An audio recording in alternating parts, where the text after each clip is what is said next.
Hey. Welcome to the Camerican Dream podcast.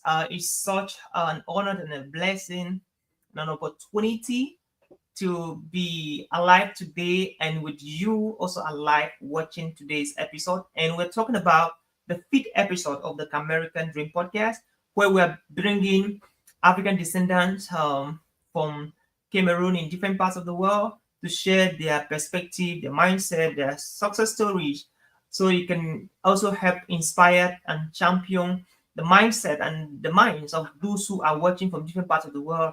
Maybe there's a word, there's a phrase, there's a sentence, there's a paragraph that you could share on the platform that could just be the breakthrough that somebody have been craving and waiting to hear. And I'm excited when I interact with people that are listening to the podcast, that are actually listening to podcasts. I'm so impressed to hear how people are telling stories like when I listened to the podcast where Blessed Ntam was there, I'm so inspired because it was fire. When I listened to podcasts where Bruno was there, I'm so inspired because it was fire. When I listened to the podcast where Dr. Fungod Stanley was there, I'm so inspired because it was fire. When I listen to the podcast, and the next story is going to be like when I listen to the podcast of today, it was fire because I was so inspired by the people that we brought as guests. And that's why we're so honored tonight to have some powerful Cameroonians that they have been disrupting their various industry in the part of the world where they actually place themselves and inspiring lives and stories and championing dreams with their lives and with their mission. Friend, we have the honor today to introduce to you our two guests. One of them is from Canada, like some of you already know, for those who saw the flyer, and the other is from United States. We have the honor to introduce you these amazing personalities tonight. And today, my co-host is not any other but the one and only John Etta. Permit me to introduce to you our first guest. She's on the waiting room, and I have the honor to introduce the one and only Blessing Dan. Hello, Blessing. Welcome on the show.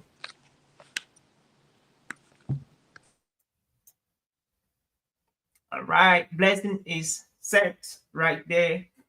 Um, while Blessing is getting set with her beautiful glasses, I love your glasses. So cool. Uh, John is equally ready on the backstage, and Renee is ready on the backstage. Right. So, Blessing, you're welcome. You, Oliver. Thank Hello, you. Blessing. Welcome to the American Dream Podcast. Thank you so much. Nice, great. So, Blessing, you are an outstanding nurse, and you've been touching lives of people right from Cameroon and Africa, even before migrating to America. What are the three things you love people who are going to listen to this podcast today? That you believe that if they listen to your story and to the part of your story and the past part of what you're going to be sharing today, they're going to live today with.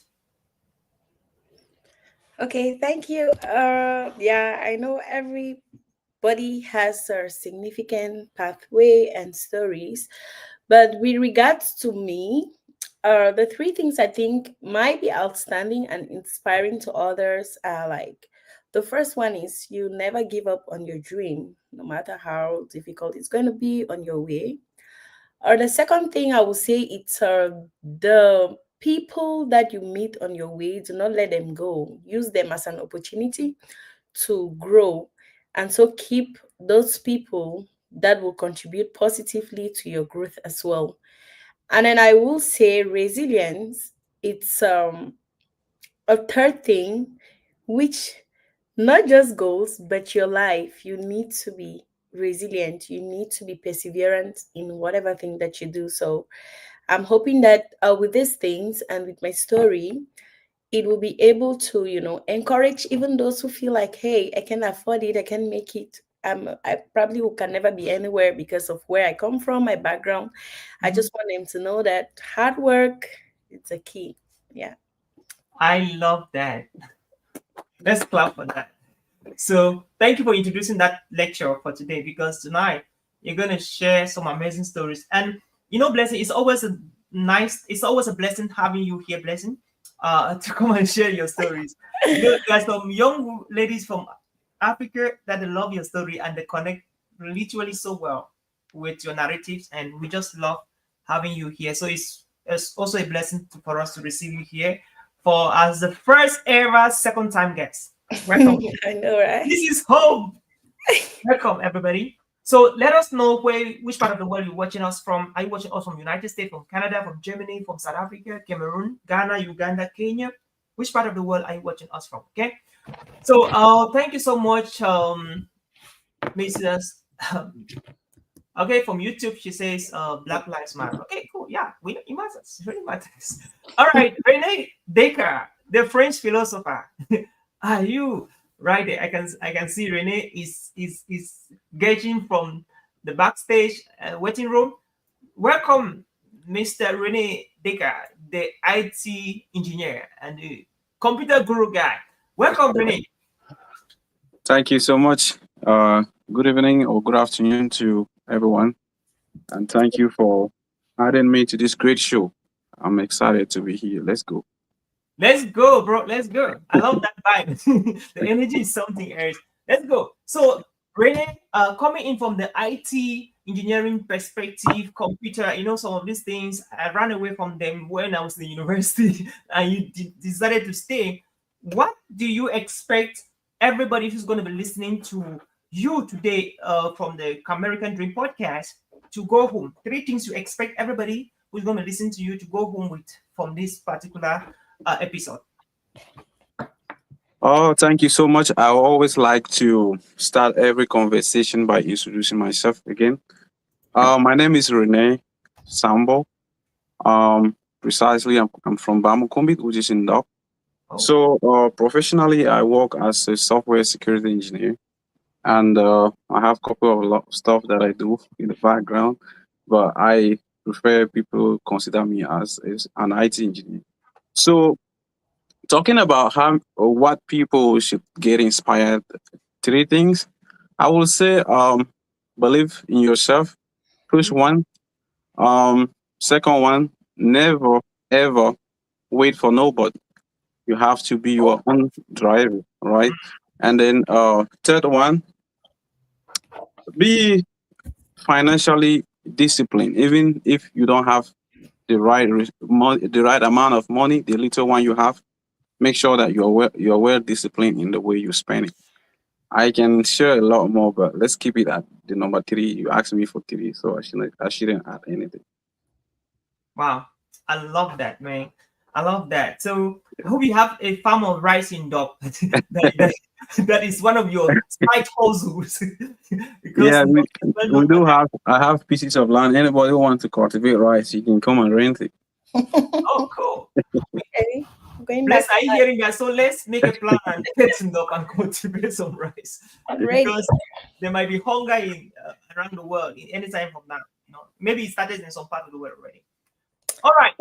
Welcome, everybody. And once again, this is the Camerican Dream podcast. And my host right there, John Etta, is on the backstage and he'll be joining us anytime from now. Okay, like they say, ladies before gentlemen. Okay, or let's go gentlemen before lady. Or let's follow the normal. Let's disrupt it a little bit. Let's go to Renee and start. Let's disrupt a little bit.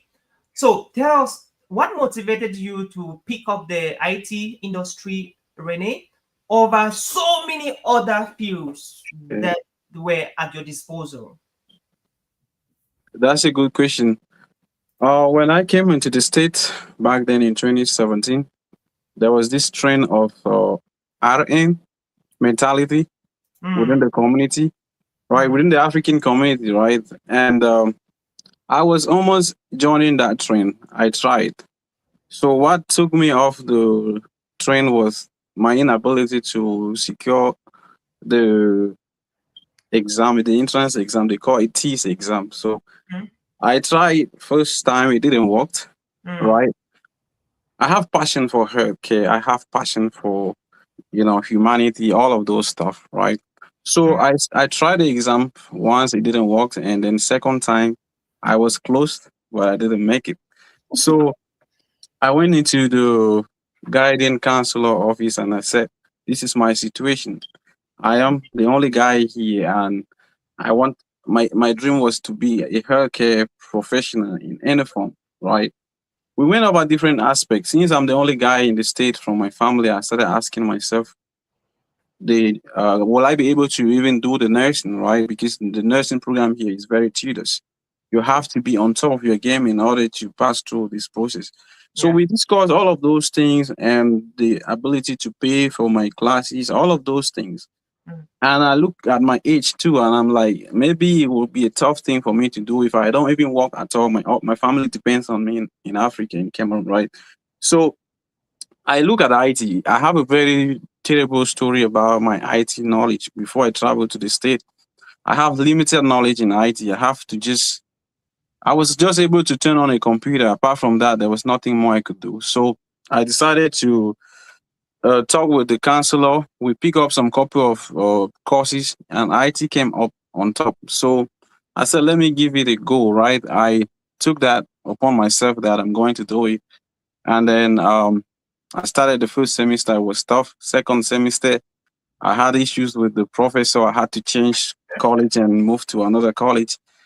In fact, it was crazy, but now I don't regret doing it. But I will say that what really inspired me is to get into IT was because I had to pick up something, and it was the only thing I could do at that moment.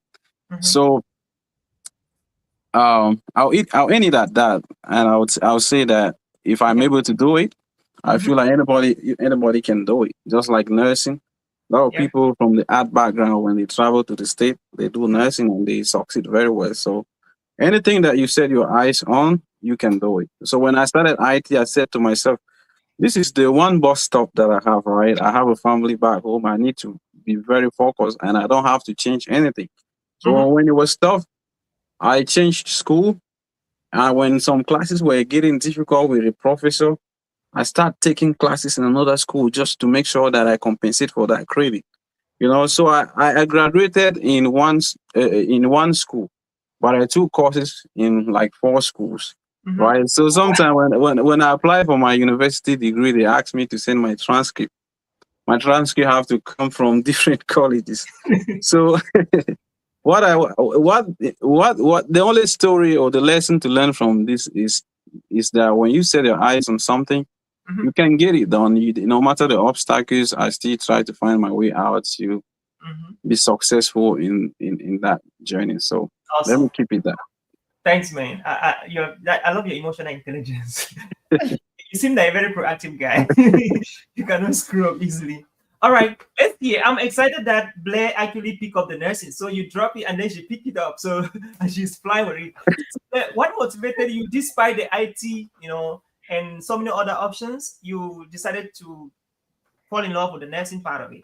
Was it because of the money in it, or is it because of your passion?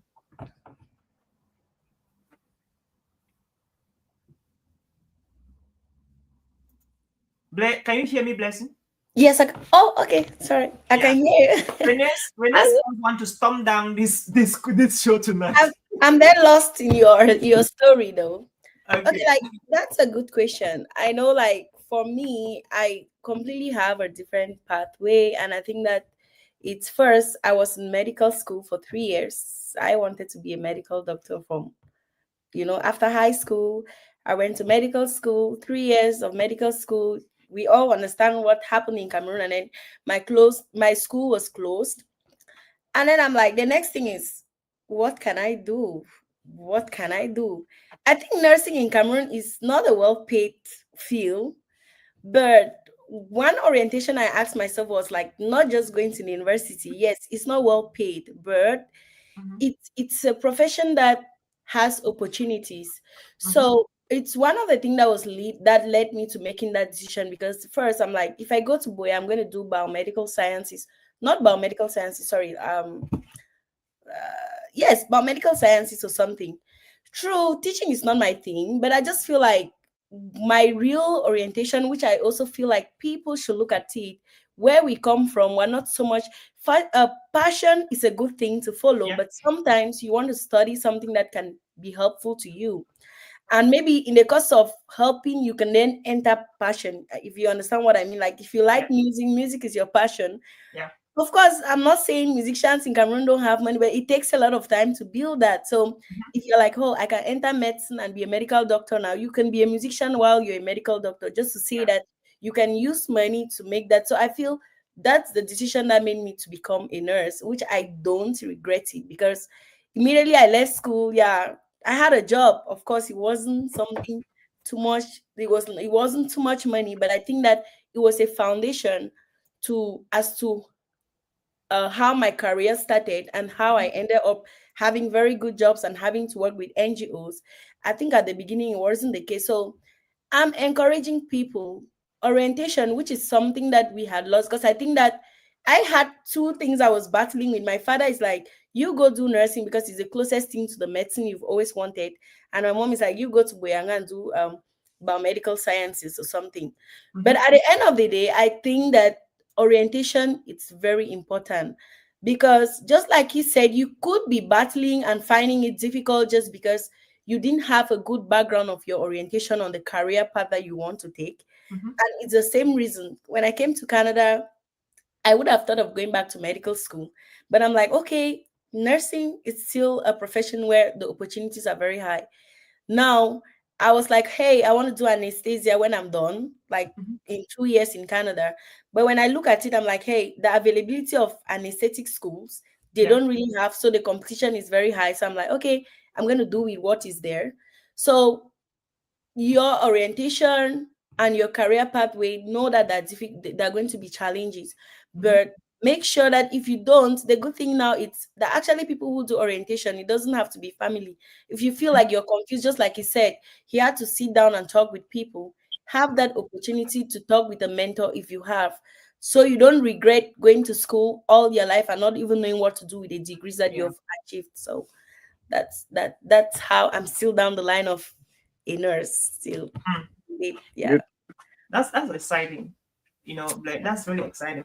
So looking at the story of Rene Descartes, Rene, I don't know how did he get that name. Like that's like the French philosopher was studying philosophy somewhere in middle school. So Rene, let's not get to the name right now. Okay. You left Cameroon. This is you in America. You wanted to study, do your college, graduate, work, but back in the mind, you were like, I have a family back at home looking up to me, blah blah blah.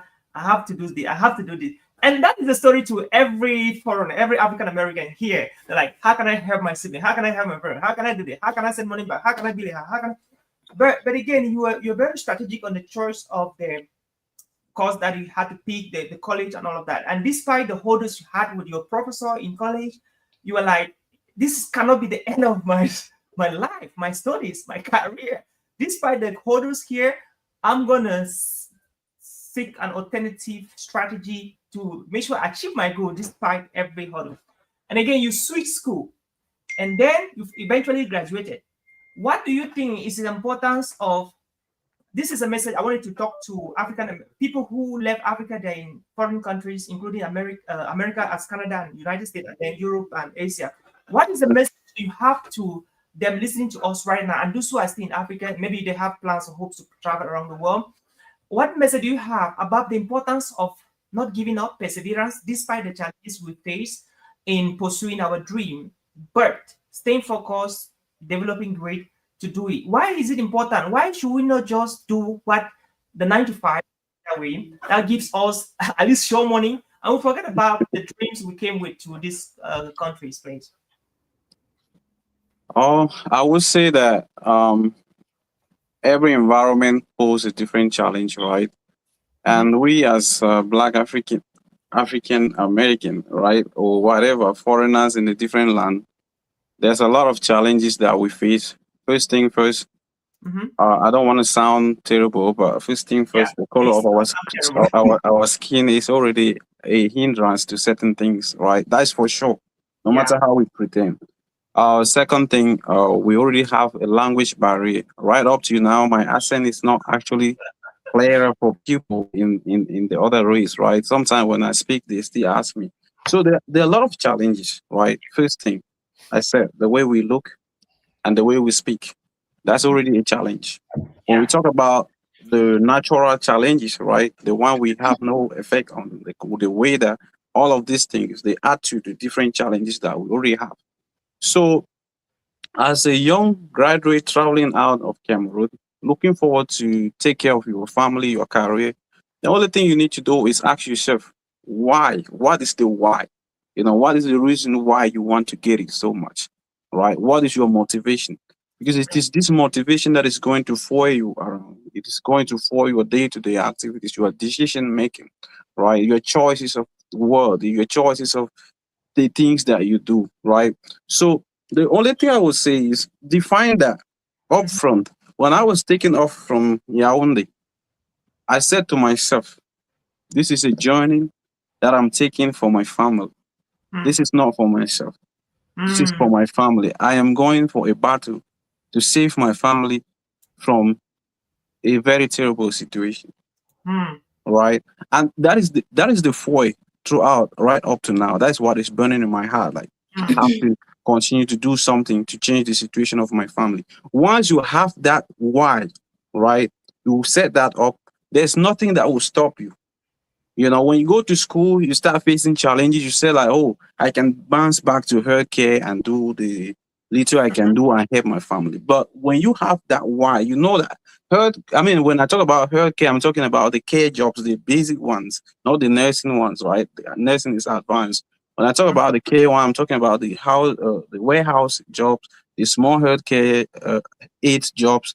Those things, you would think that it's an alternative. It's not an alternative if you have a huge why, which is your motivation. So if you want to travel out or you want to study out, define that upfront. Once you define that, it's going to motivate you. But if you easily give up because you don't have the motivation, you don't have the why, you will easily give up. They'll frustrate you. There's a lot of frustration here, even in the tech industry. yeah. It is evolving every single day. The challenges are a lot. Today, you hear about AI, different platforms. Mhm. Security is being automated. Everything is being automated. You see, the challenges are a lot, Yeah. right? So you have to be flexible and understand why. Your why should be the reason why you are doing it.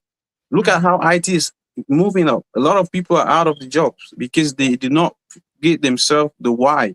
If you mhm. have the why, you begin to look around and see, hey, there's a lot going on. I have to switch. I started as I started my career as a cyber security and network administration. Yeah. Today I'm into DevSecOps, cloud security, Mm, right? I never heard of those stuff when I was in college. We talk of cloud computing back in college when we were just defining what is cloud computing, what is cloud storage, but we never really get into deep into cloud computing. But now I work in environment where they are purely cloud systems. We don't have no mainframes or on premises applications or data centers. Right. The time I was doing my internship, we went to a data center here around a Google data center here around my state. mhm. But now most of these data centers are migrating into the cloud. So you have to define your why that motivates you. You keep your motivation, and then get very flexible with your life. So that's what I would say that define that, and that should be your foil. So I want to keep it short. Mm. Thank you. I love that, bro. I love that. Some Americans friends they tell me that from their personal experience, most African Americans or the immigrants, let put it that way, they are like 2 to 3 times more hardworking than the people they have ever known, average people. And they are simple, they don't complicate, and they get things done. They don't complain. So, Hmm. so, and I think that is very true because we know where we're coming from. We know the background, and we know. Somebody make a comment that every family has that one individual. I think it was what's her name again? One of the people watching live. Every family has that one person that changed the story of the family. And in this day, when we hear that somebody is going to America, we know that that family story is changed forever and ever. But So it's not true to every situation, though. exactly. And that's why when you come to America from your family, whichever family you're living from in Africa, with that high expectations, most of the time, the least mess up, it can cause chaos. Your parent can even commit suicide, depression, anxiety, and it causes children in America to be so hardworking, diligent, and to watch the communities, to watch who they mingle with, where they go, and all of that. But again, it can also cause them a lot of stress trying to set up in America, pay your bills, and still support communities and families and siblings. Some pay school fees, some go beyond their own family by sponsoring Of course, kids and doing of stuff. course. I think some of you guys do that.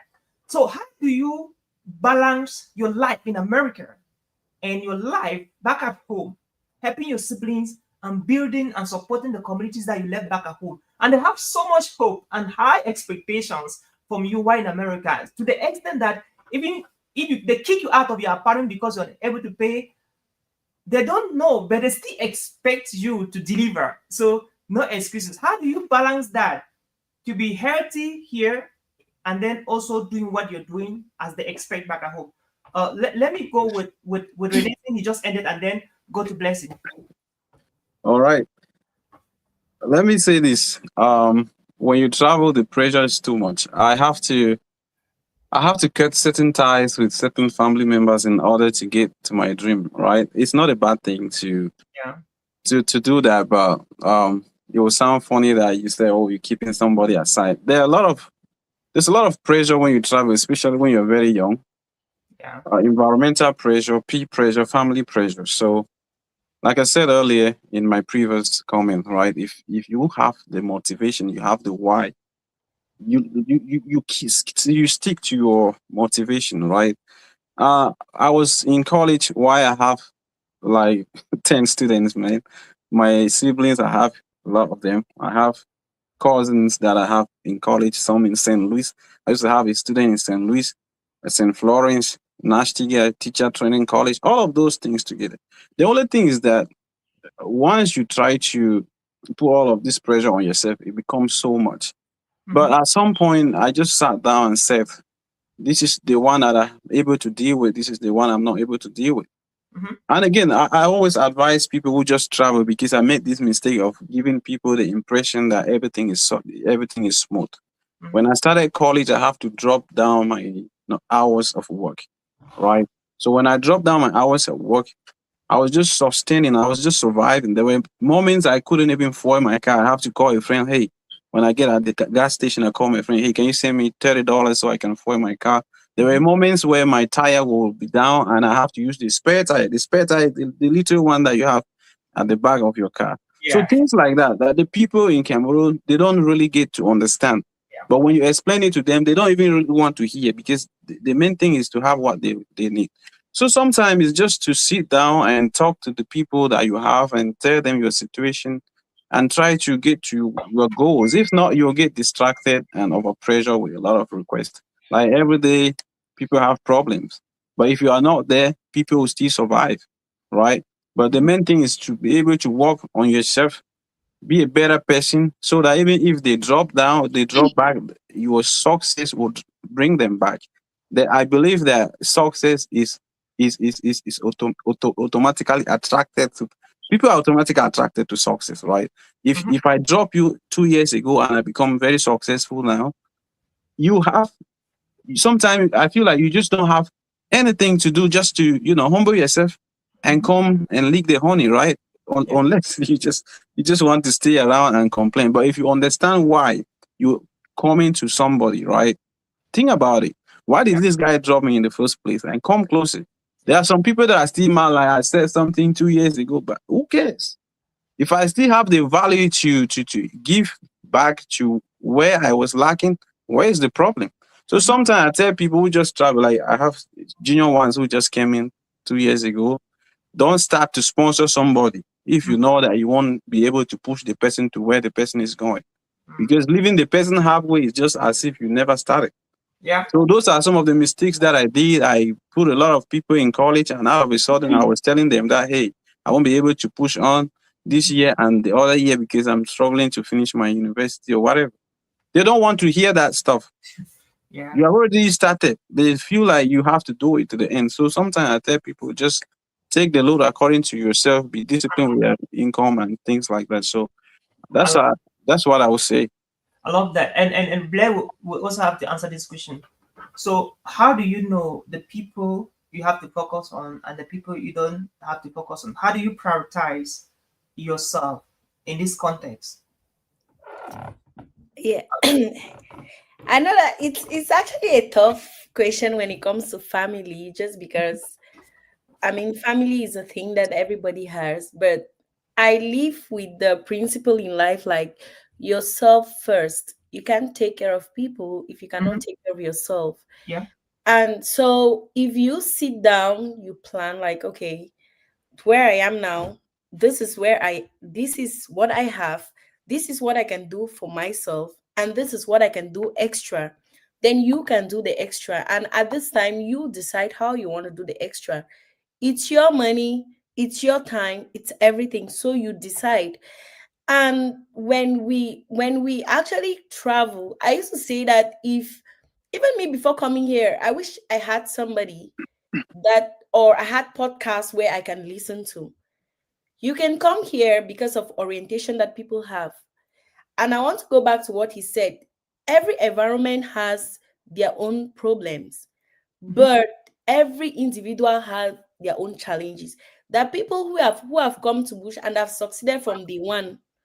There are people who have made 10 years in Canada or in America or in Europe and they have nothing to show for. Hmm. So your circle of people, your network of people can either fix your life or ruin your life. Going back to the family as in who to support, you know where you're coming from.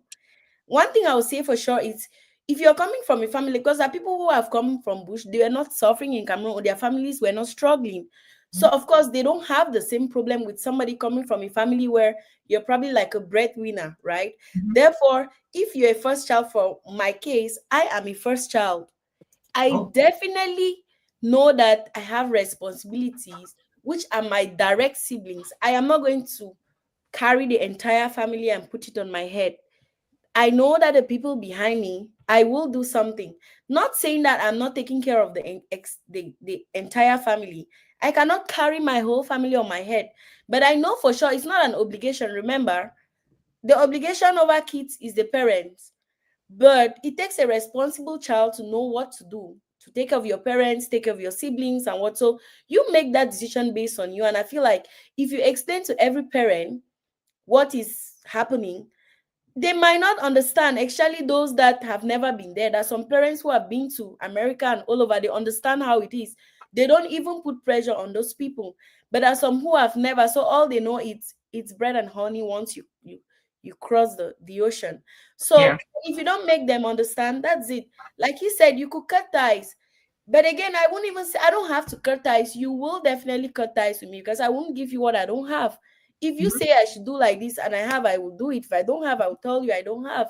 Like I cannot kill myself, right? But again, your focus should be yourself because Hmm.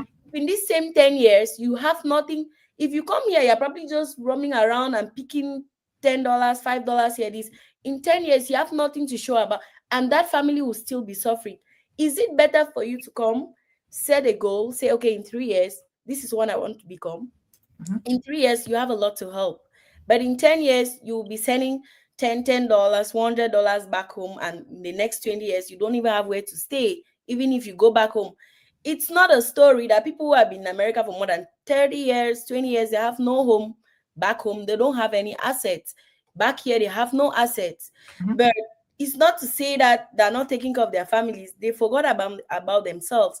But Hmm. these same family members will be like, hey, I sent my child, what's happening? People are building. They forget to know that the child spent the whole time taking care of a family. So for me, yourself first, your goals, your plan how you want your life to be.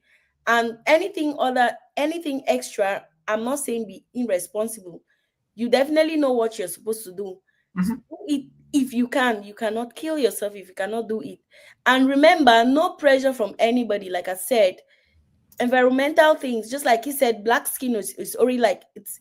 But to me, I honestly don't believe in that. I feel like when people go somewhere that is new, try to study the environment, try to understand how the people are. I think that, like here, yes, of course, there's racism. There's some jobs here that if you go to school and do it, because of the nature of racism, there's a possibility that you'll not get a job, but they're very high paying profession. So why go into it and then start facing racism? Or even the nursing, there's still racism, but the thing is, so many people have succeeded in it. So why don't you want to do something that your there's an obvious success? Why do you want to go do something that you will be struggling with it? Because like the Cameroonians who have studied and studied, I've met them. They're Mhm. on their third degree. The first one did not work, second one and the third one. But again, it's just going back to orientation, your motivation, your goal. What do you want? Did Mhm. you meet the right people? And as I said, you don't need, sometimes in the Western world, you don't even need to meet another Cameroonian. Of course, if I'm a Cameroonian with a good story, it helps. But there are social services where you can actually go up like, hey, I'm suffering my orientation, career orientation. What can I do? Mhm. Listen to people. Don't just do it because hey, you're so excited, like, oh, everybody's doing it, because you probably will not succeed because everybody is doing it. But everybody might be doing it, but you need a different way and pressure and stuff like that, and that's it. So Mm. I honestly feel like yourself first, your Yeah. plan, how you want your life to be in the next 3 years, in the next Mhm. 5 years.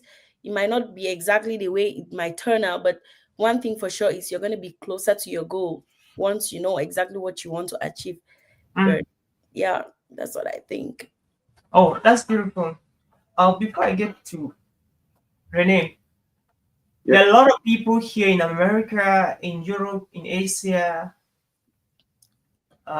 in the space, in the moon, in Mars, that they do a lot to contribute to people back home, families, and maybe something or another happened, and they happen to go back. Maybe they focus so much on them rather than, you know, and those very people that you fought so hard to give them everything that they wanted, again, they don't really consider you. I saw a comment, somebody said that at times when you're down, nobody really cares. They care only when you're up.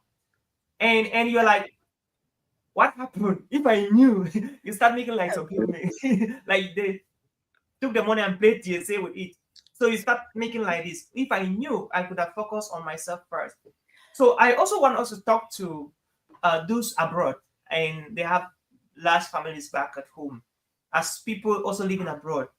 What do you have to say? It is insane for somebody to stay 5 years, 10 years, 20 years in America, in Europe, in Asia, and go back home without really something to show up for. And they will not even see you like, that kind of respect. They will not give you, they will see you as very stupid.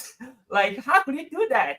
But there are people who genuinely do that because of the love they have for the family. They have sponsored everybody to university. They have sponsored people bought house, but themselves they don't have. There are people like that with that kind of emotions. What do you have? What message do you guys have right now to give to those people on how to survive abroad and at the same time have a sustainability plan back at home? I should. Okay, I'll go first. All right. So, for me, sorry, I have a bad voice though. So, for me, it's still going back to the same thing. Know who you are and what you want. I used to tell people like, do not do things because you want to please people. Like I said, if you genuinely decide like, oh, you want to just take care of your family and don't have it, then you're a sacrificial lamb. I guess you're Jesus. That way you want to die for your family. I mean, for that kind of person, the person will not regret. You understand what I mean? Because that's a conscious decision, but don't feel like you were used. That's where the problem becomes. So if you feel like you really want to, then you have to take care of yourself. Like I said, like anybody who is ambitious know that okay, this is what I want. This is the kind of life I want to build for myself. And of course, you wouldn't forget your family, but you wouldn't forget about yourself. But there are some people that have decided that, okay, I want to be a sacrificial lamb and I'm very happy with it. Therefore, even when you go back home and people are not happy with you, you will still be happy with yourself, right? Because you were not doing it expecting that they should come back and kneel down in front of you or whatever, or when you're down or up. But if you are doing it because I know people, that's how life is. That's how the human being is very complicated. You cannot please people, so please yourself. If all Mhm. those things were to please yourself, you won't have regrets. But if those things, because people have sponsored their children, we're even talking about you sponsoring family. Parents have sponsored kids, and the kids have turned their back on the parents. Mhm. But I will say that the thing that makes some of the parents to move is you had an obligation over your kids. Mhm. And I used to say, imagine you send a child to boy and the child goes every month, you send pocket money, you send fees, and the child is not going to school. Yeah. When in 3 years, when that child doesn't graduate, the Mhm. parents feel bad, but they will not be too hurt because they did what they could do as a parent. You Mhm. know, that's a difference for a parent who sent a child and wasn't paying fees and wasn't doing. You'll be like, hey, I sent my child to that extent. So you can only do what you can do. But then people will only be who they are. You can't change a human being from thinking or behaving in a certain way. But make sure that everything that you're doing is because you have decided to do it and you're ready for the consequences. It's like making a decision and knowing that the consequences are not going to be good. So you face the consequences, right? So for Mhm. someone who doesn't have anything back home, the consequences are like, oh, they're looking down at you. So if you feel like, oh, I want to be a big man, then build a big man name for yourself by acquiring properties and doing something that it will keep you going. But if you decide to just be sending money home, okay, money they spend it. So as they spend, they forget the sender until you send money again. Some of them even remember you only when they need that money. They'll probably come and say hi. Then 3 days after, then please can you send me money? That is it. If you understand how people are, and of course, it said silence means everything is fine. So when they're writing, you know there's a problem. As simple as that. That's life. So you have, you give, you don't have, you cannot give what you don't have. So I really encourage people to work on themselves. Know that you can help people, but know that you have to help yourself first. Get Mhm. goals for yourself, get motivated, have a reason why you should live for yourself, not for people. But again, I'm emphasizing, I'm not saying don't take care of your family, but you have to take care of yourself. I love that. Thank you so much. Before Renee says something, and good enough, my co-host is there, the only John Etta in the building. So, guys, so I used to tell, like, I'm happy that my family people don't put pressure on me, and nobody should ever do that because I I traveled to the US. I paid my flight ticket myself. I borrowed money from my friends. Nobody came to accompany me in the airport. I went to the airport alone. I came to the US. I did not tell my father, my mother, Oh my only to my wife.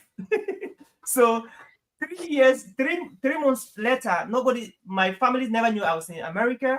So they God. discovered from friends, from Facebook, and I didn't want to tell anybody. So because I had to just figure out how I do my stuff. Then, so like since you did not pay my flight ticket, you did not contribute in any way. So if I do anything for you, just say thank you, Oliver. Don't expect anything from me. That's my kind of philosophy, right? Nobody expect anything from me because yeah, I choose like who I give stuff to. You don't have any obligations to know that because you're this or that. I have to give you stuff. I don't owe you any money, and you should not expect anything from me. If I choose, if I'm led to do that, I'm gonna do that. So I don't know your experiences. You know, I've never had opportunity people come and accompany me in the airport when I'm traveling anywhere. Like it's crazy. But again, some people have the privilege to have people who funded their trip to abroad, paying their flight ticket and stuff like that. So, Renee, what is Yes. your take on how to balance your emotions, your motivations, and do all the checks and balances in helping back at home and balancing your life here to have a stand? Yeah, like Miss Blessing said, right? We have we have this general misconception that when you enter a plane and fly out of the country, you're automatically successful. It's a false, like it's a big lie, right? There's this family excitement when you travel. There's this feeling that oh, you have made it in life. It's not true. Mhm. Making it in life out of Cameroon is even more difficult than making it in Cameroon. Sometimes I feel that way, but maybe people will disagree. The challenges here are tough, and once you start making it in here, right? Being that you have already checked you have already ticked the other motivations and all these things. Mhm. The first thing is to look at where you are coming from and think about what kind of investment you want to do. Are you someone who is family oriented? who want to invest more on your family, or you're somebody who just a property kind of oriented person. I want to be the top guy, my Mhm. family.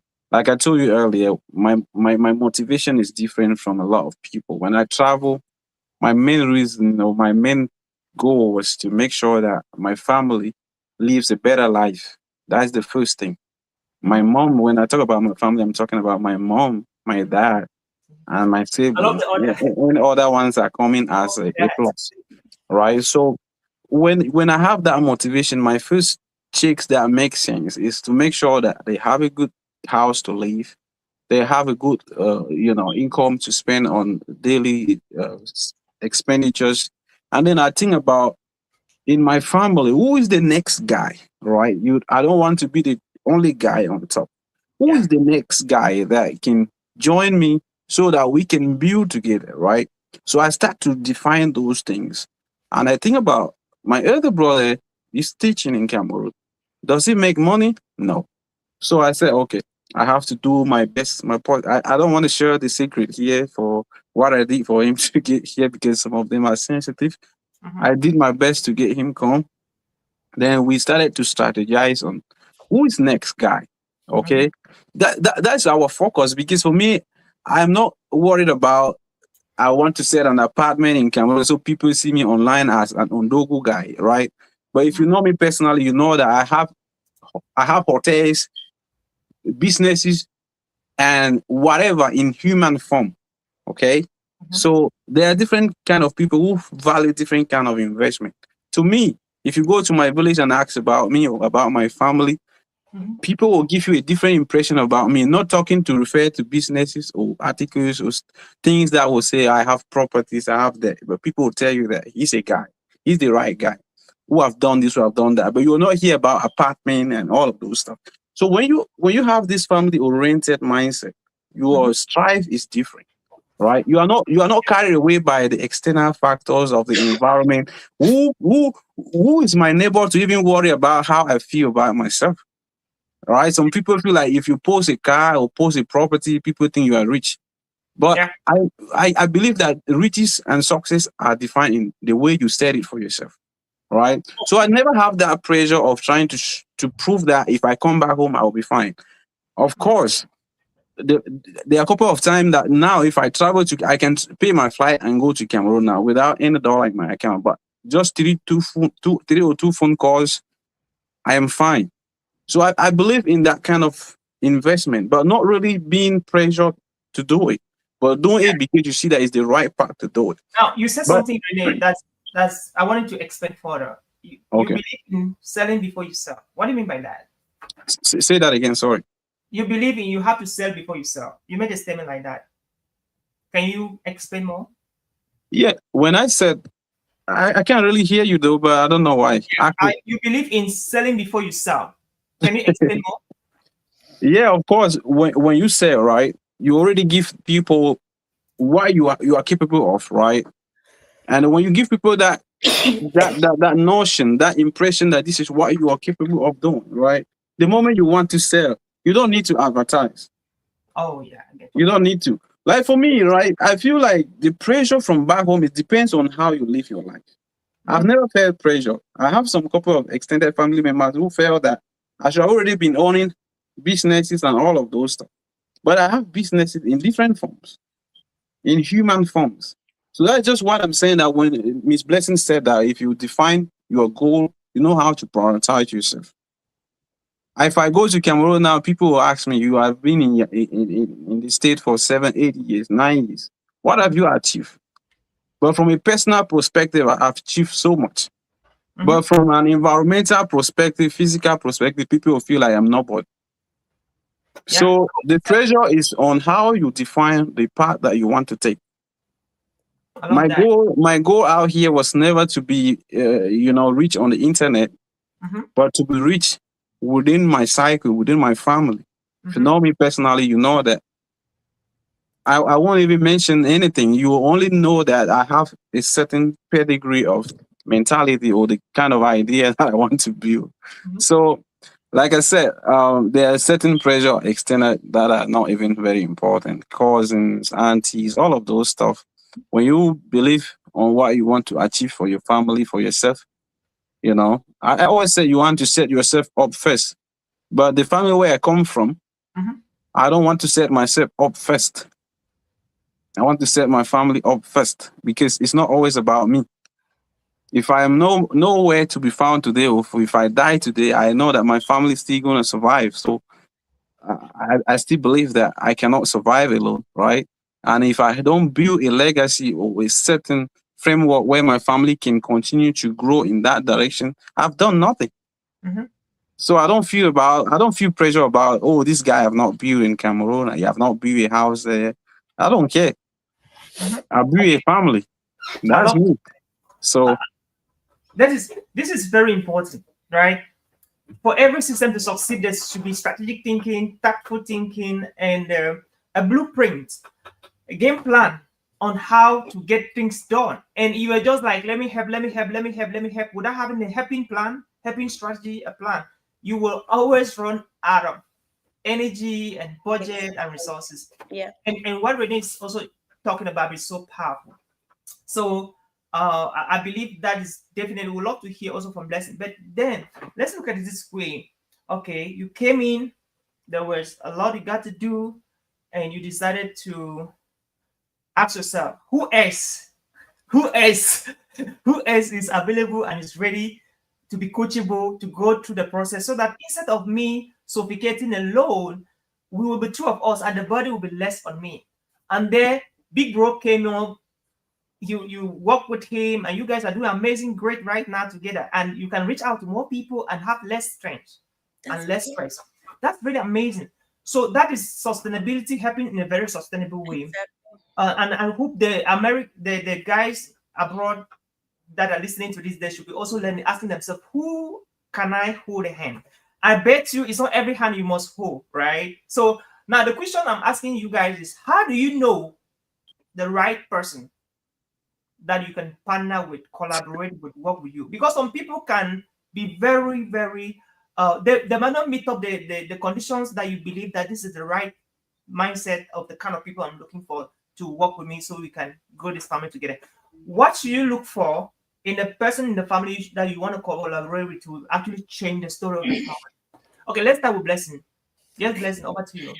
Uh, that's a tough question, honestly, because for me, I look at human beings to be really people that you can never really understand.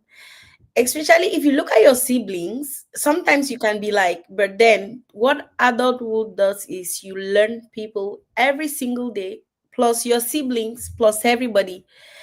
And so, like, it's I'll say it can be hard to just say, because my sibling, I'll be like, hey, you come over because I know you're like this, and then your sibling comes in and you're like, wow, is this a sibling that I had? So I just feel like if you guys decide like you want to help, of course there are people that are very pushful. There's some that will probably be playing, but then when adulthood comes, they become really more responsible. Then those who used to be responsible becoming like, it's really hard to tell how the human being will behave. The same way, like you said, you send money for investment back home and then you go and reach and you don't see the thing. You could not have imagined. So personally for me, I feel like if we set up a plan, if you're there and you want to help your family, of course, whoever you choose, like the things that you can control, you work with the things you can control, the things you cannot control. Because if you bring the guy over to America, and then every now and then he doesn't have money, every now and then he cannot support any, what will you do? You send him back to Cameroon? No. So every decision that you take, just know that it could be positive consequences, it could not be. And Mhm, so if you have set the goal like you want to help your family, you mhm, don't have to give up. If you bring A based on whatever criteria you use and it doesn't work, go to B. At least one person will work, if that's what you want for yourself. If not, you can look for another strategy to help the family without necessarily bringing stress upon yourself by bringing people that might not collaborate with you or mhm, something. But again, I just want to really emphasize, like, when you're doing whatever thing you're doing, just think of what's the worst thing that can happen to me. The worst thing could be losing that money and the thing not working. mhm. Will it kill you? No. And so then you look for the next strategy. Family, I just feel like If you want to help family, do sustainable things.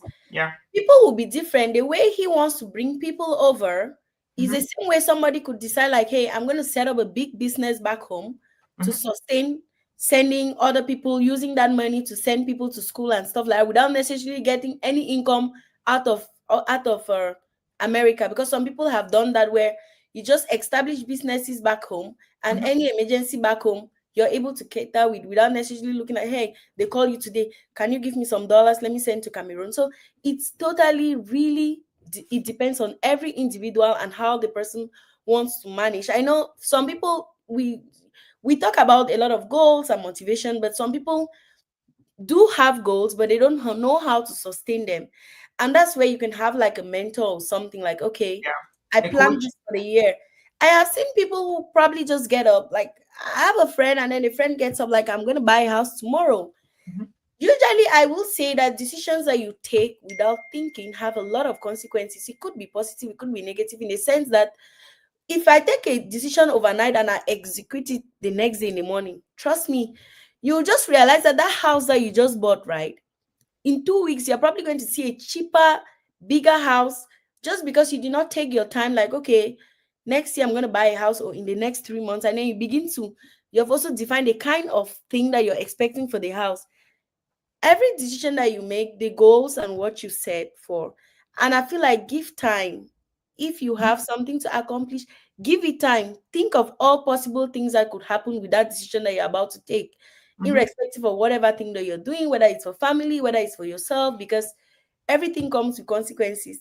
Mm-hmm. So it's hard for me to say that I will go because, oh, this guy has been a good guy. I can't really say that because, like I said, Mm-hmm. people will behave in a certain way when they are big, when they are adults. Some will be really that kind of person you want.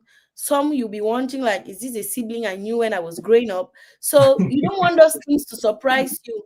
You just want to make a decision, like, at this moment, this is the best decision I can make.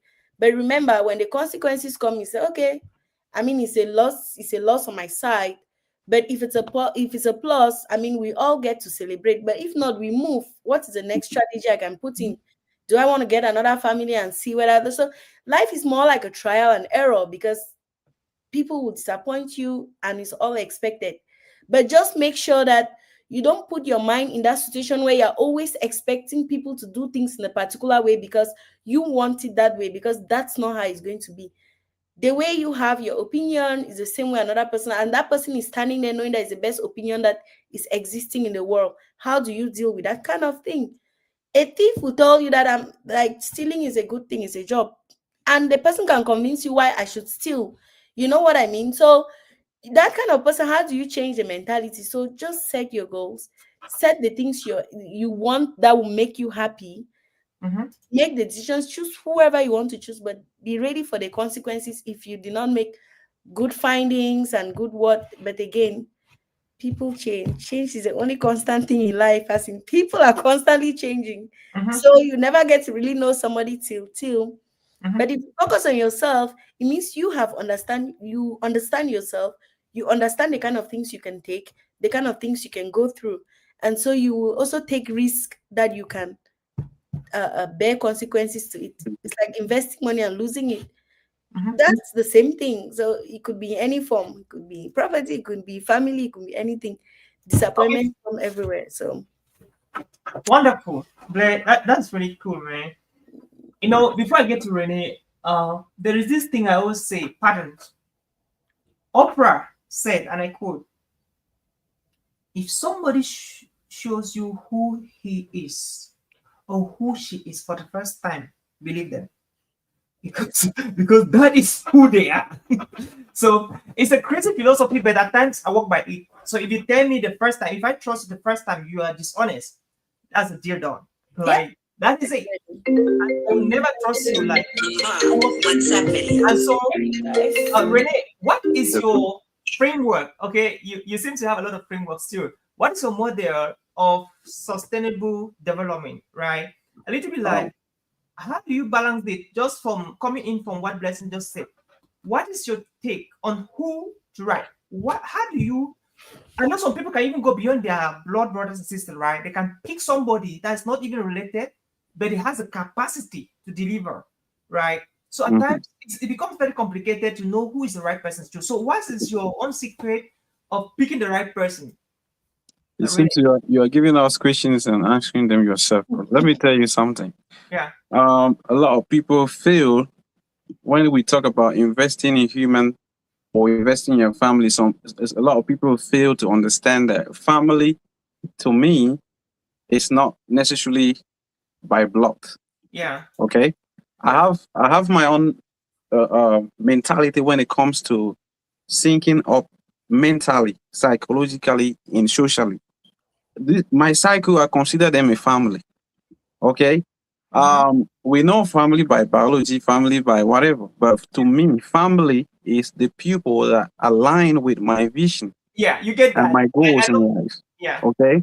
Mm-hmm. I have people in my family, out of my family, who have been able to benefit like £1 million from me. I'm talking Yeah. about me who never had a single pen from somebody from college, but I Yeah. have people who have benefited 1,500,000 because I align with their vision. So, like I said, let me answer your question straight away without twisting anything. Every family have an orientation. Mm-hmm. Okay, Mm-hmm. you can have a different orientation. I have a different orientation. Okay. Welcome, We John. have a different kind of bonding within my family Yeah. that I don't get to lose a certain level of trust. You know, when I call my brother and ask for money, I don't borrow money. I have a lot of people here who say if I do something to my brother, they'll come and pay me back. Mm-hmm. Why would I do something to myself and expect a payback? You know, Mm-hmm. those kind of things. So when you make some certain statement, oh, I will get you over here, you pay me back. And then when they get over here, they don't give you the respect because they're struggling to get you pay back.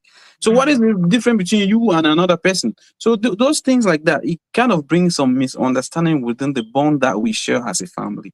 So Mm-hmm. sometimes, my criteria is always, you know, talking with the person, studying the person over time, and taking the decision with the risk mindset, like Miss Blessing said, Yeah. understanding that the person can come here and turn into something else.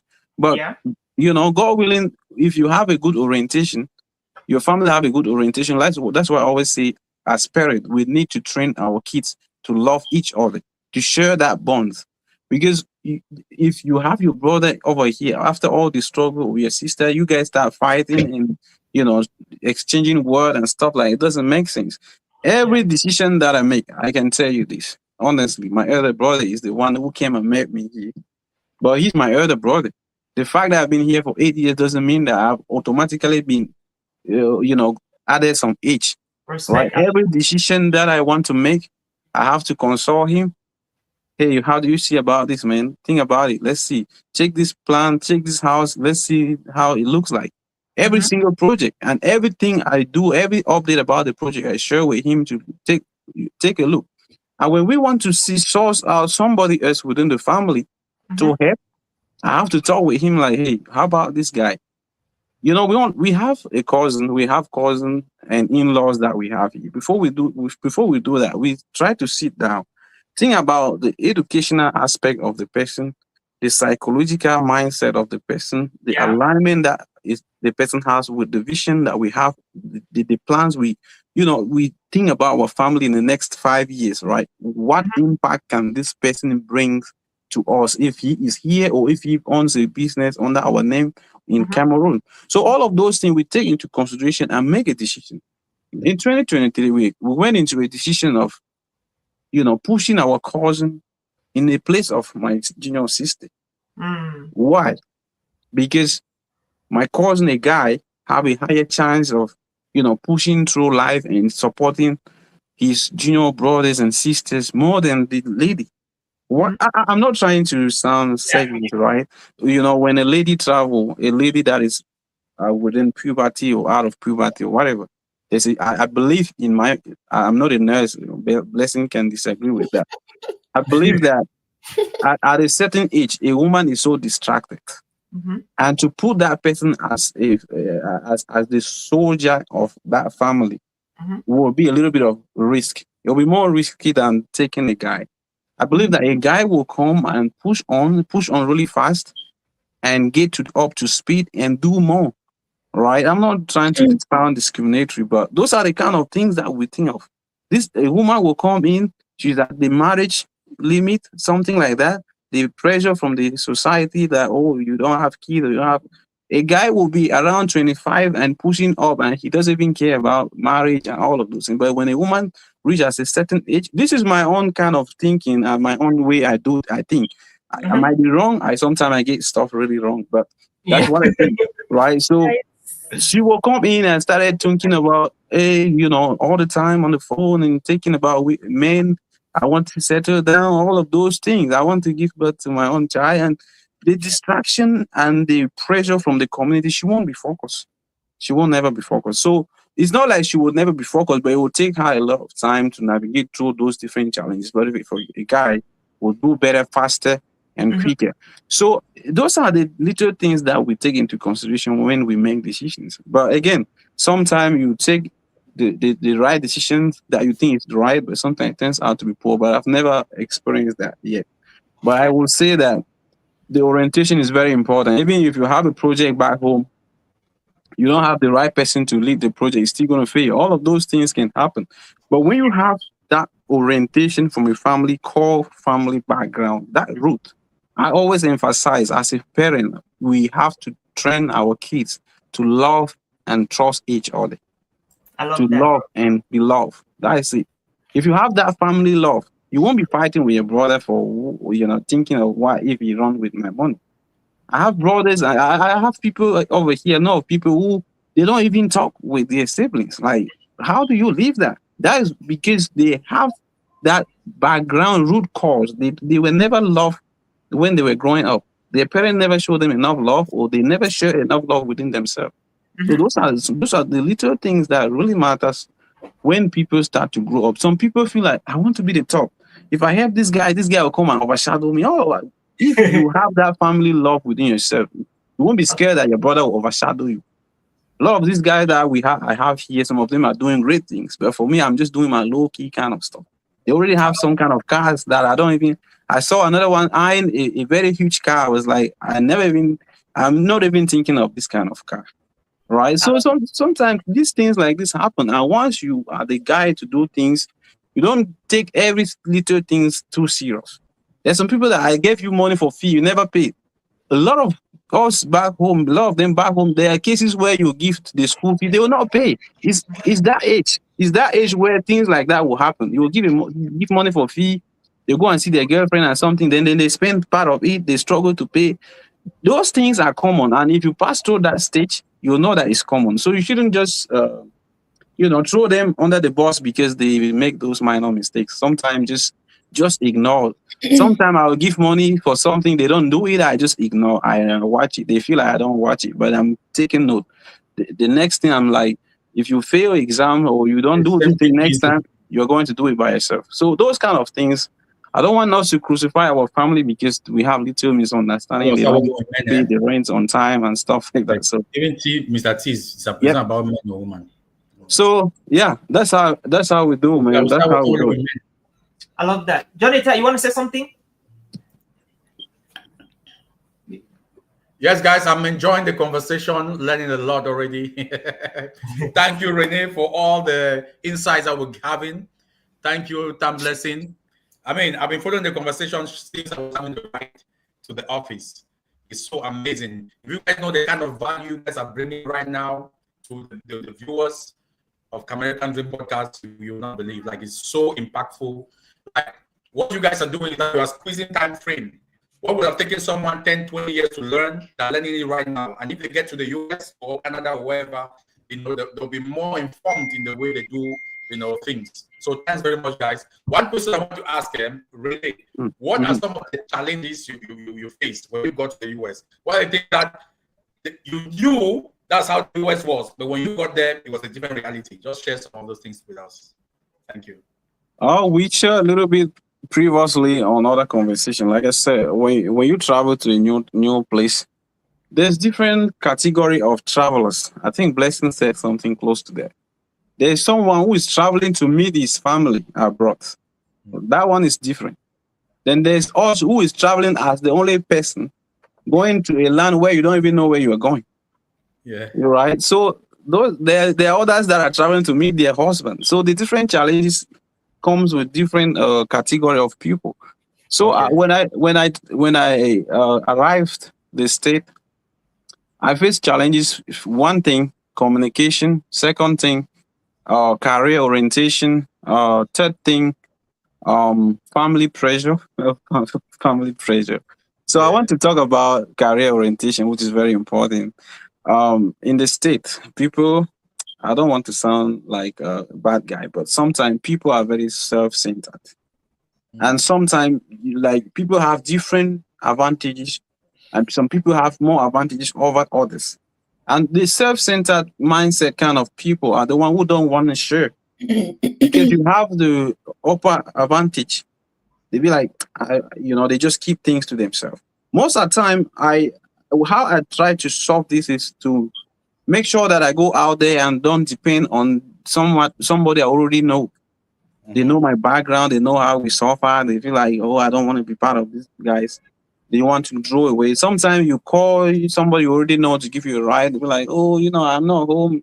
Those things like that. Those are some of the challenges. Movement, all of these things. So to tackle this, I decided to start building my cycle out of my cycle. You get where I'm going? So I started Mhm. to if I talk with someone from Nigeria, I start to build a certain kind of bond. If I talk to somebody from Rwanda, one of my IT guys from Rwanda, we started coding together in school. I make good relationship with these people because these people, they share unlimited knowledge. But sometimes the people that you're too comfortable with, they are too comfortable with your suffering. Right? So they don't care. So they're too comfortable to see you do whatever you're doing. But the people you don't know, they just share knowledge, they just share ideas without giving you any limit. So to tackle all of these challenges, I would say have a good plan of what you want to do. Though sometimes it takes 3 years out of the Cameroon. If I would say Blessing might disagree because she traveled as a registered nurse from Cameroon, right? Yes. You already have a career. Those of Mhm. us who are traveling with our advanced level, we have a bigger challenge than Blessing, because Blessing might just need to do some, Yeah, few things. certification or licenses and stuff, and then try to continue school, right? Or whatever. I don't know. Maybe I'm wrong, but for us, we have to go to school. We have to go and start from college to university. Big Yeah. task. So the Yeah. challenges are different, but when you know where you're coming from, you know your challenges, you can sit down and talk to somebody. It must not only be you, the person you came and stay with. It can be Yeah. anybody. If you go to school, ask for this thing, counseling center, talk to them. If you have Okay. problem managing your finances, talk to them, because one of the most important things that helps shape the way I do things is my financial discipline aspect. I Okay. learned how to put a certain level of pressure on my income, but not too much pressure, right? Yes. I try to get things that I feel like my income cannot do, to put my Mhm. income in the way that my income should do it. Okay. That way, if I earn $2,000 a month, I want to make sure that I have a project that will take around 2,300. So that I Mhm. live with my rent and it's a small portion of the income, so that the family pressure side or external pressure doesn't even have to deal with my income, I see. right? I see. And if I have problem having liquid money in my account, I withdraw the money, keep it in my office here, cash. I don't have some here. I send everything. If I need to send it to Cameroon, I go to the bank, send it to my account, do the transaction, and leave. Your Yeah. problem is coming as a secondary problem. Mine is first. But I'm not Mhm. saying that putting myself first, I'm overshadowing the aspect that people really need my help. But sometimes, if you want to work towards something, you have to put something down in order to work toward that. So those are some of the techniques that I've been using to navigate through my Wow. challenges. I still face a lot of challenges right now, but I feel like I have the code for that. I have the secret on how I can survive in That's any why we kind. invited you. That's why we invited you, bro. Because you're one of those that I've seen in our community. Leading, you're a shining star, and I think a lot of people have a lot to learn from you. People should not think that when you get to the US, there are dollars on the floor. Just it's good to come to true stories like this to inspire them. So thanks very much. Blessing, please tell us. I have this critical question. I also send you the same question to when you answer. Renee is going to to wait.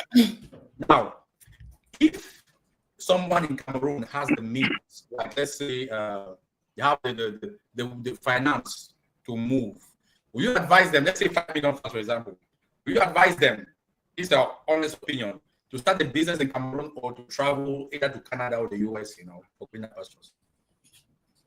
What's the best advice? Okay, that's actually a hard one, because the decision to stay out of the country, home is home. That is clear. Nobody's gonna tell you like America is better than home. Home is home. But I usually will say that in my position, your motivation will tell you if that business is enough to keep you in Cameroon. Yeah. For me, I believe like if I have a certain put yourself in the person's place. What would you have done? If I have businesses in Cameroon that are giving me money, like good money, I know what I mean by good money, I won't stay in Canada. I want to be honest with myself. I will not stay in Canada. People move because it's for greener pastures. It's because they want to make money. So I feel like if I have that money in Cameroon, like I do have friends who are in Cameroon who earn like 4 million. I have a friend who came over to Canada here with a family through permanent residency. Then when he got here, the same month, he had an expert job to work in Kenya. Of course, he carried his whole family back home. So I just want to say, like, people's expectations, that people who have moved to Canada, not because they have money, they feel like their education for their family and everything, but that people who are in Cameroon who can still give that education to their kids back out of the country because they believe like it's the best for them. And so if I have money and I can give the best for my kids and still be in Cameroon, why then come to Canada? It's not a bed of roses, I will not lie. And it's not the money that people think, because there are people in Canada who earn $3,000, which is like 1.5 million in Cameroon, which technically is no money in Canada, because by the time you pay everything, you end up with like 250,000. But there are people who earn that 1 million in Cameroon and are living a comfortable life. So it's like, I feel like people leave Cameroon because they don't have a really great options. Because first, even the businesses we're talking about, we don't know how they will survive. People also leave because they feel like no matter how hard it's here, there is you have that assurance, like in the next 5 years, in the next 10 years, it will get better. Unlike, as opposed to maybe home, it's so difficult that somebody even starts a business, you don't know whether in 2 years it's going to be, how is it going to be? You may have gone back to square one, they could burn it, they could, like, many things. So it's solely, but the main advice is, if you have money, you have a comfortable life, you feel like you can give your family a comfortable life, which I think that's what most of us are working for, to make our families get comfortable lives for ourselves, then Cameroon is a good place. But if you don't have, I will advise you to go to where you think that you can be able to give your family that best of it, which is probably going to add to that people who have been here and they're still not able to even take care of their family. So, like I used to say, it's not even about bush. If you're in Cameroon and you're hardworking, you will just realize how you're already trying to go to bush, because you feel like, now I earn like this, but I want more. But if you're also in Cameroon and you're not doing anything, you will come to America and you still not do anything if you're not an ambitious person and having anything that you're looking for. Some people just leave to survive. There are people here who just also live to survive. And fortunately, out of this world, the government takes care of people who don't even have salaries. So you can probably stay on government benefits all through and nobody will ever really know. So it's really individualistic. And I will say, if I have money, I will definitely go back to Cameroon. Maybe not 5 million francs, because I get the capital. So there's a framework, there's a perspective in terms of reference. So, Mr. Rene, what would you advise? Put yourself, you have 5 million francs in Cameroon. That's the capital you have struggled to have for the first time, an opportunity to have 5 million. Will you start a business in Cameroon, or will you travel overseas to America or Canada? I believe, Mr. John, you already know the answer that I will give, right? for the benefit of the audience, I think most of them know me already. I used to say we need to pass a principle across different families. Every family needs to have a bush faller. It's not about Cameroon, you'll be fine. Cameroon. I don't want to say some crazy stuff because I'm not an activist, but the environment is as crazy as you might think, but it's more than what you think. So, my principle is work hard. Every family should work hard. Find a good oriented guy. Send them to Canada or US. I don't talk about. I don't want to talk about other area. I don't know about. I know about Canada and US. My real friend. If you have the possibility that the line is 100% sure, don't do no business for 5 million in Cameroon. Gather the money and even add some, borrow some. If the line is clear, if it is 10 million, go. You are not going for yourself. Like I said, there are different motivation. And from where you come from, if you're coming from a family like mine, 10 million business would have not changed my family. I know what I'm saying. What we've been able to do within 1 year, I mean 6 months, 10 million is cannot do it. So all of these things saying Cameroon, you have a good job. People travel sometimes just for peace of mind because sometimes as a young guy succeeding in Cameroon, I said something like this last week. They wanted to burn me raw on Facebook. As a young guy, early success becomes very dangerous to your life. If you become very successful in Cameroon and you're loud about it, you put yourself in a more vulnerable situation. So I would say this quick answer: run. Run, vanish. And like you said something, because frankly speaking, it took me 8 years. Okay, now if I have 10 million francs in Cameroon, I know how to make 700,000 francs every month with 10 million. 3 years ago, I did not know where to put 10 million francs to make profit. I tried the restaurant, it was catastrophe. I tried the beauty shop, it was a catastrophe. In fact, the people working there, they want to finish all the money, and you are so frustrated. And before you come, you shout at somebody, the person abandons the job. The restaurant. So you are frustrated with because your capital first of all is small. You see, so you cannot really do real structured business in Cameroon with less than 10 million. So, but it took me. There is something now. It took me 8 years to finally discover how to use some. We must have some certain of capital to actually start producing profit. That is the money that is working for me. That's why I got into real estate. I just want to give everyone a perspective. To end, to conclude that you agree, because what I noticed is that Blessing is being very kind with this question. She's being very considerate. You know, I love the way you handle it. 5 million francs is a very small amount of money to run a business in Cameroon. Okay, what will permit me make profit in Cameroon is because of the kind of connections and infrastructure I already have. So it's not actually the 5 million francs that is even making the profit. Because if you put all of that infrastructure in place and everything, maybe since even though I'm talking about 5 million francs capital, but it's standing on top of at least 150, 200 million francs. If it was just at 5 million francs, I'll tell you, is like a suicide mission. You lose the money. Guess what? Today, right? Just the light went off and it came back and the meter downstairs was burned. I came downstairs and I have to spend 250,000 francs unannounced. 5 million. And where am I supposed to put that account anywhere? Who is going to help me? Which insurance is going to give me back that money? That's how business is in Cameroon.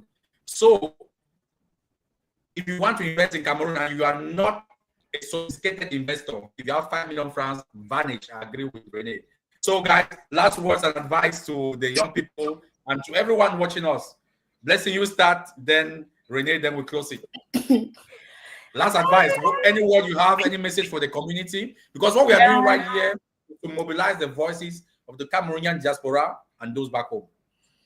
Yeah, so it's just to round up with this one that you said, of course, 5 million is not much money. What is 5 million? It's nothing.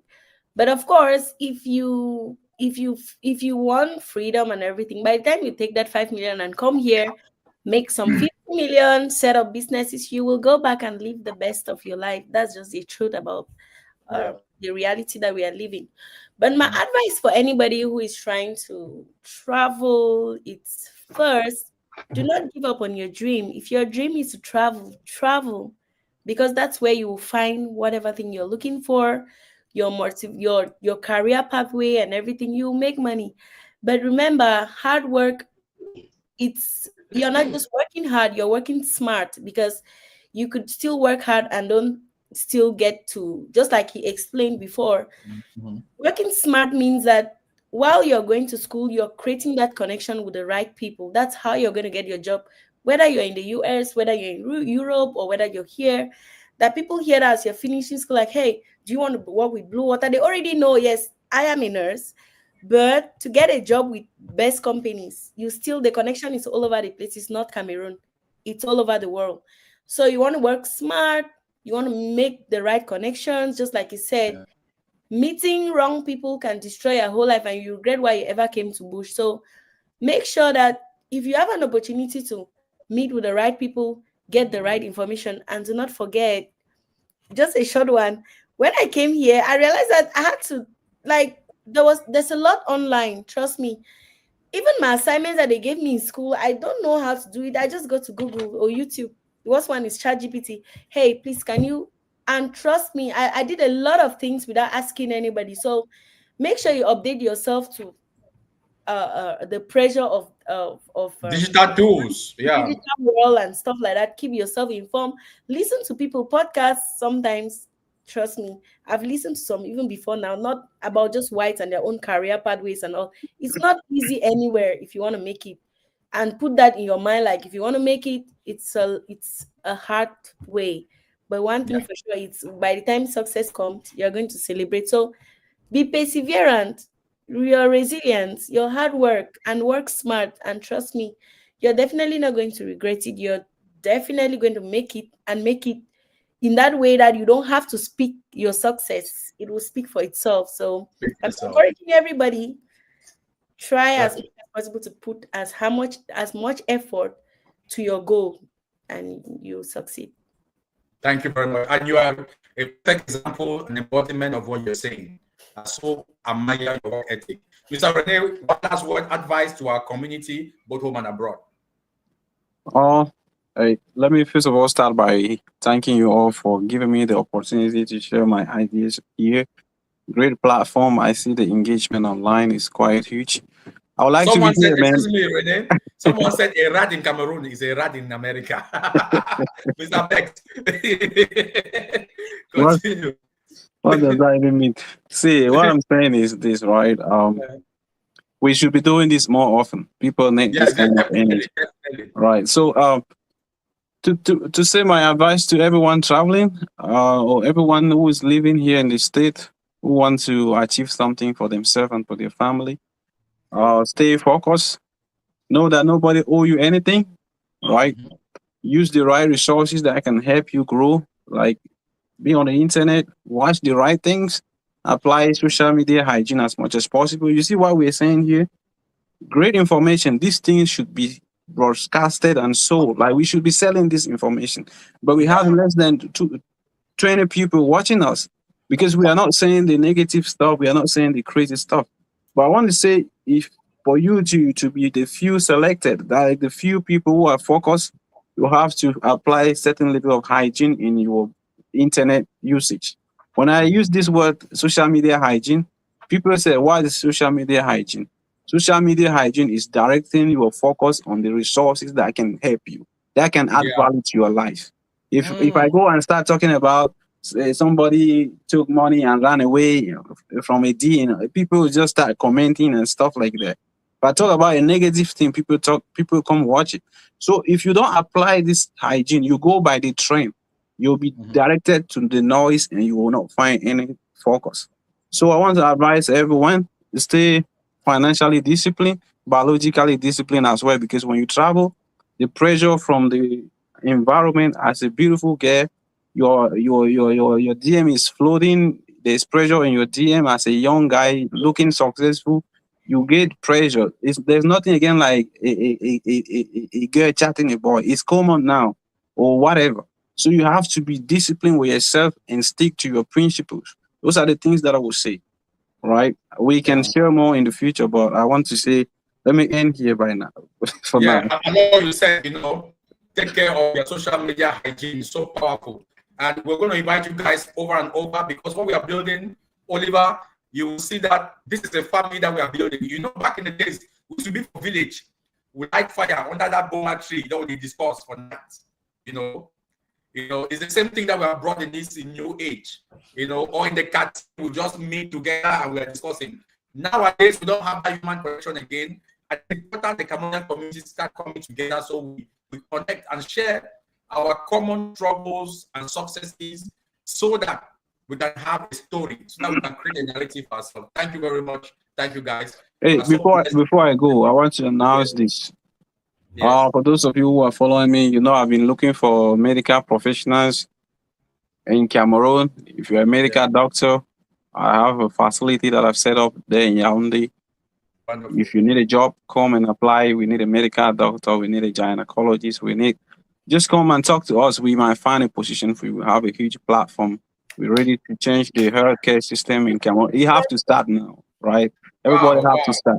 Sometimes when we complain about the country, it's because individually we are not doing our own part. I said to myself, we can condemn as we want, but what have we started doing? So if you want to work with us, I need an accountant too. So those positions are open. So guys, medical practitioner, nurses, accountant. No. We already have enough nurses. There are a lot of nurses. We already have enough nurses, but too many of us. So thank you all so much. This opportunity is right there in Yaoundé.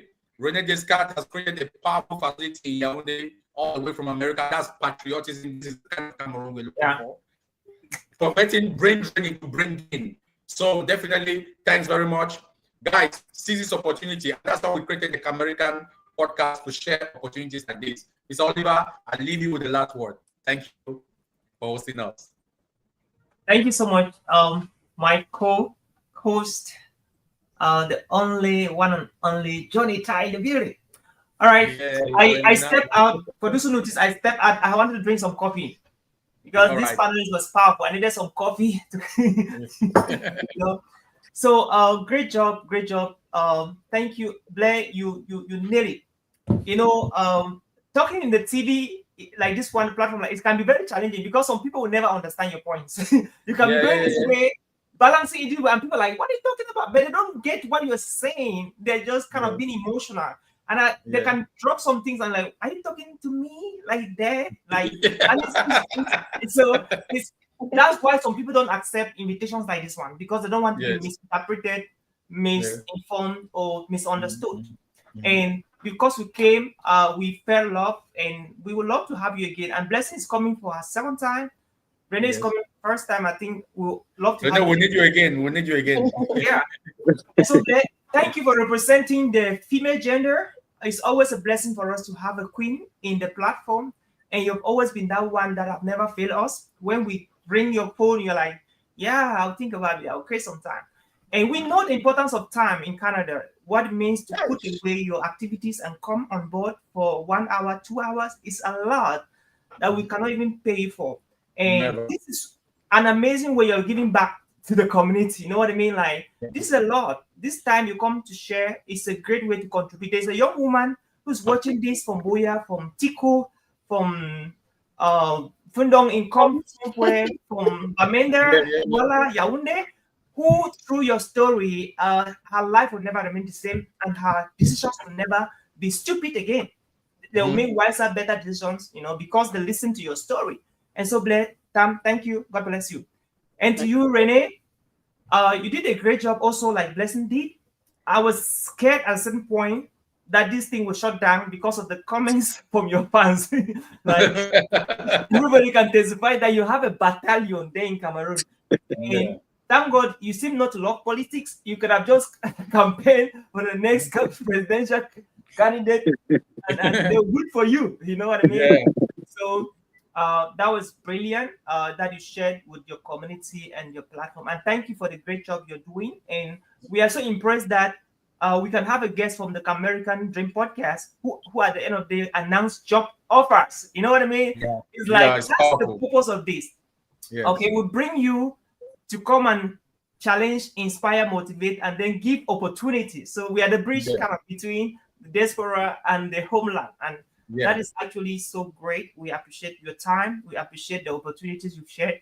out there, and I'm happy we finally met. I think I felt in my spirit somewhere that we have to meet, and when I met with Gong Christian, my big bro, so I met you through him, and I'm happy that we finally met in his book launch. Same And here, thank you. yeah, thanks, man. You're doing a great job. Kudos. And to you, John, thank you, man. You fought all the battles despite every oath. I see how you're trying to rush to the office, how to come out from the car. The internet was dealing with you. You want to take some dinner. I don't know whether it's lunch or dinner right now, and you want to come to the show. And I was just there trying to do it in your behalf, in my behalf, and I could do what I do. And Thank you very much, bro. Thank you, bro. Today was a special edition because I sacrificed a very important appointment.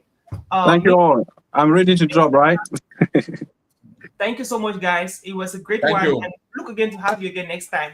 Yep, thank you. Stay blessed, Thank you you, guys. thank you, Bye-bye. guys. Thank you, thank you. God bless you all. Bye. That was some American Dream podcast. Okay, so